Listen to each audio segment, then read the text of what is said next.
अब इवन के अंदर पहुंचने पर हम देखते हैं कि बेल और जेनेसिस पूरी तरह से बिना कपड़ों की थी और इवन के अंदर आते ही वो उसको अपनी तरफ आकर्षित करने के लिए उसके साथ जबरदस्ती करने लगती है। मगर इस बार इवन अपना कंट्रोल खो देता है और बाथरूम में उनके साथ इंटीमेट होने लगता है और फिर बेडरूम में भी इंटीमेट होता है और इस तरह से पूरी रात बीत जाती है और सुबह हो जाती है। जिसके बाद जब इवन उठता है तो उसे बेल और जेनेसिस कहीं दिखाई नहीं देती, जिससे इवन को लगता है कि वो दोनों शायद चली गई। लेकिन तभी उसे किचन से उन दोनों के हंसने की आवाज आती है तो इवन वहां जाकर देखता है कि उन्होंने उसके किचन का बहुत बुरा हाल कर दिया है। ये सब देखकर इवन उनसे उनके घर छोड़ने की बात कहता है। तभी इवन की वाइफ की वीडियो कॉल आती है तो वो फोन पर बात करने के लिए बाहर चला जाता है और बात करने के बाद वो अंदर आकर दोनों को अपने कपड़े पहनकर उन्हें घर से निकल जाने के लिए बोलता है। मगर बेल और जेनेसिस उसके घर से जाने के बजाय उसके वाइफ की आर्ट को खराब करने लगती है, जिससे परेशान होकर इवन उन दोनों को पुलिस बुलाकर जेल भिजवाने की धमकी देता है। मगर बेल इवन से कहती है कि हम दोनों अंडर एज हैं और तुम हमारे साथ इंटीमेट हो चुके हो, इसलिए पुलिस तुम्हें रेप केस में अरेस्ट कर लेगी। तभी दरवाजे पर इवन की वाइफ की एक फ्रेंड आई होती है तो इवन उन दोनों से बाहर न आने की बात कहकर दरवाजा खोलने जाता है। तभी इवन की बात करते समय जेनेसिस वहां आकर उससे चिपकने लगती है, जिस कारण उसकी वाइफ की फ्रेंड इवन को बहुत भला बुरा कहकर वहां से चली जाती है।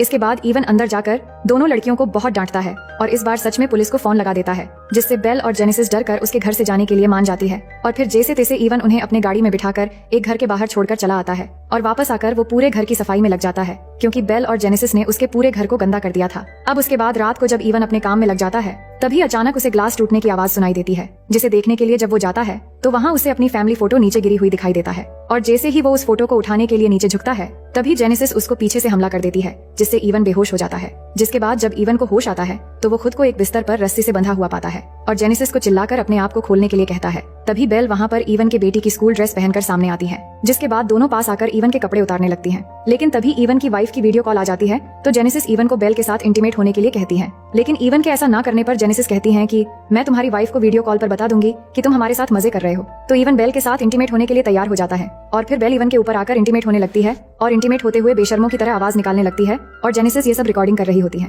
उसी दौरान जेनेसिस कुछ खाने के लिए किचन की तरफ चली जाती है और इवन बेल के साथ इंटीमेट होते हुए पूरी ताकत लगाकर रस्सी को खोल लेता है और बेल को धक्का देकर बेड से नीचे गिरा देता है, जिसके बाद वो जेनेसिस की तरफ बढ़ता है और उसे मारने की कोशिश करता है। लेकिन तभी जेनेसिस इवन पर फिर से हमला कर देती है, जिससे इवन बेहोश हो जाता है। इसके बाद ये दोनों इवन को फिर से बांध देते हैं और उसके सामने साइको की तरह हरकतें करने लगते हैं और उसे एक हेडफोन पहनाकर म्यूजिक लाउड करके सताने लगते हैं। फिर थोड़ी देर बाद इवन के घर लुइस आकर डोर बेल बजाता है, जो इवन के वाइफ कैरन की असिस्टेंट है। लेकिन जब वो अंदर आता है तो उसे इवन नहीं मिलता, क्योंकि इन दोनों लड़कियों ने उसे एक रूम में बंद कर दिया होता है और वो दोनों लड़कियां लुइस से कहती हैं कि हम इवन की भतीजी है। मगर तभी लुइस को एक कमरे से आवाज सुनाई देता है और वो जैसे ही वहां जाने लगता है तो दोनों मिलकर लुइस की पॉकेट से उसका इनहेलर चुरा लेते हैं। उसके बाद लुइस उस रूम में जाता है जहां उसे इवन मिलता है, जो रस्सी से बंधा हुआ था। अब लुइस इवन को ऐसे देखकर घबरा जाता है और उसकी मदद करने के लिए उसे खोल रहा होता है, पर इसी बीच वो दोनों लड़कियां कैरन की आर्ट को तोड़ने लग जाती है, जिससे लुइस उनको रोकने के लिए जाता है। लेकिन इवन लुइस को मना करता है कि ये दोनों बहुत खतरनाक हैं, वहां मत जाओ। लेकिन लुइस फिर भी उन्हें रोकने के लिए वहां चला जाता है और उन दोनों को रोकने की कोशिश करता है,